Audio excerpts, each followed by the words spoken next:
জার্মানির রাজধানী বার্লিনে প্রাইড সমাবেশে ভিড়ের মধ্যে এক ব্যক্তি গাড়ি উঠিয়ে দেওয়ায় অন্তত একজন নিহত ও বহু মানুষ আহত হয়েছেন।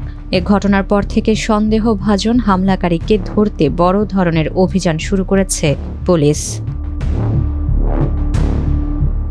জার্মান কর্তৃপক্ষ জানিয়েছে শনিবার রাতে বার্লিনের টিয়ার গার্টেন এলাকায় এই ঘটনায় অন্তত আহত হয়েছেন ২৯ জন। তাদের মধ্যে কয়েকজনের অবস্থা আশঙ্কাজনক।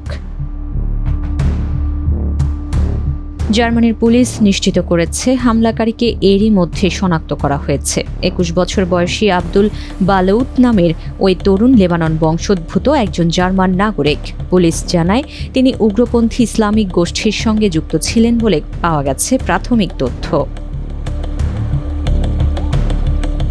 প্রত্যক্ষদর্শীদের মতে একটি সাদা রঙের গাড়ি দ্রুত গতিতে এসে পথচারীদের ওপর উঠে যায় এবং পরে একটি গাছে ধাক্কা খেয়ে থেমে যায়। গাড়ি থামানোর পর চালক গাড়ি থেকে নেমে ধারালো অস্ত্র দিয়ে আশেপাশের মানুষের ওপর হামলা চালায় এবং ঘটনাস্থল থেকে পালিয়ে যায়।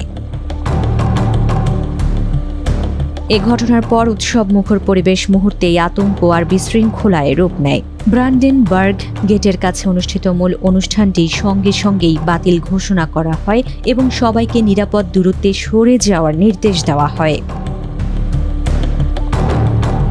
জার্মান চ্যান্সেলর ফ্রিডরিখ মের্স এবং বার্লিনের মেয়র কাই ভেগনার এই ঘটনাকে মুক্ত ও উদার সমাজ ব্যবস্থার উপর এক জঘন্য আক্রমণ বলে তীব্র নিন্দা জানিয়েছেন। পুলিশ পুরো এলাকা ঘিরে রেখেছে এবং অপরাধীকে গ্রেপ্তারে সাঁড়াশি অভিযান চালাচ্ছে।